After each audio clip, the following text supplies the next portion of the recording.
নমস্কার, আমি শিপ্রা। আর গল্পকথার নতুন একটা গল্পে সকলকে স্বাগত। আজ তো হোলি, আর আমাদের বাড়িতে হয়েছে একদম স্পেশালভাবে হোলি খেলা।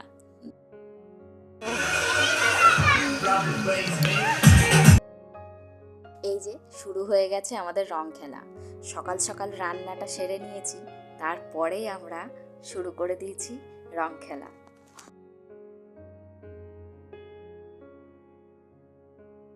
আজ তো সকলেরই ছুটি, তো মেয়েরা তো এমনি বাড়িতেই থাকে, আর ছেলেরা তো সোম থেকে শনি সবারই ডিউটি থাকে, কাজ থাকে। তো আজকে তো হোলি মানে সবার ছুটি, সবাই বাড়িতে আছে, আর খুব মজা করে আমরা রং খেলেছি।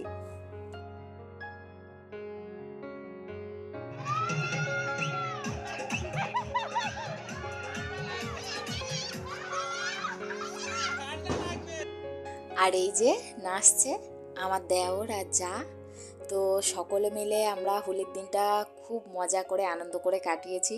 আর ওদের দুজনকে নাচতে দেখে আমরা সবাই এই সাইড থেকে হাততালি দিচ্ছি আর খুব আনন্দ নিচ্ছিলাম। আর এই যে এখন আমরা দুজনে নাচছিলাম।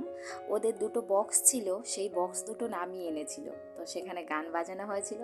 তো সকলে মিলে বেশ মজা করে আনন্দ করে নাচানাচি করছিলাম।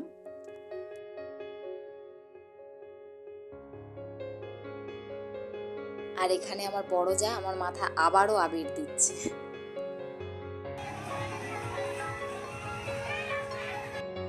একে অপরকে যে কতবার ধরে আবির মাখানো হয়েছে তার ঠিক ঠিকানা নেই।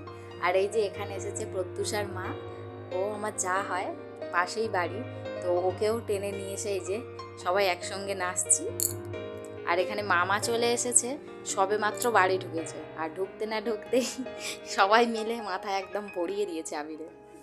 আর এই সময় বাচ্চারা বায়না ধরেছে যে রেলগাড়ির মতো করে নাচ করতে হবে, তো আমরা সবাই পরপর লাইন দিয়েছি, রেলগাড়ি সেজেছি।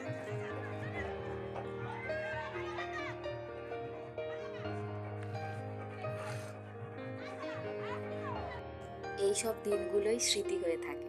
পরে যখন এই ভিডিওগুলো দেখব, আবারও এই আনন্দের মুহূর্তগুলো আবার মনে পড়বে। আর দেখতে দেখতে ঠিক ঠোঁটের কোণে হাসি আসবে। আবারও 1 বছরের অপেক্ষা, তারপর আবার আমরা এই দিনটা ফিরে পাবো। তাই যার কাছে যতটুকু রং আছে সবাই একে অপরকে মাখিয়ে দিচ্ছে, কারণ কারোর মনে এতটুকু দ্বিধা যেন না থাকে যে ওকে কম রং মাখানো হয়েছে।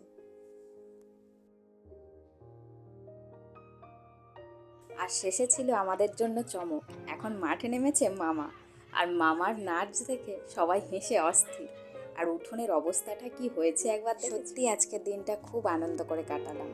ভিডিওটা তাহলে এখানেই শেষ করছি। যদি ভালো লাগে একটি লাইক করো আর চ্যানেলটি সাবস্ক্রাইব করে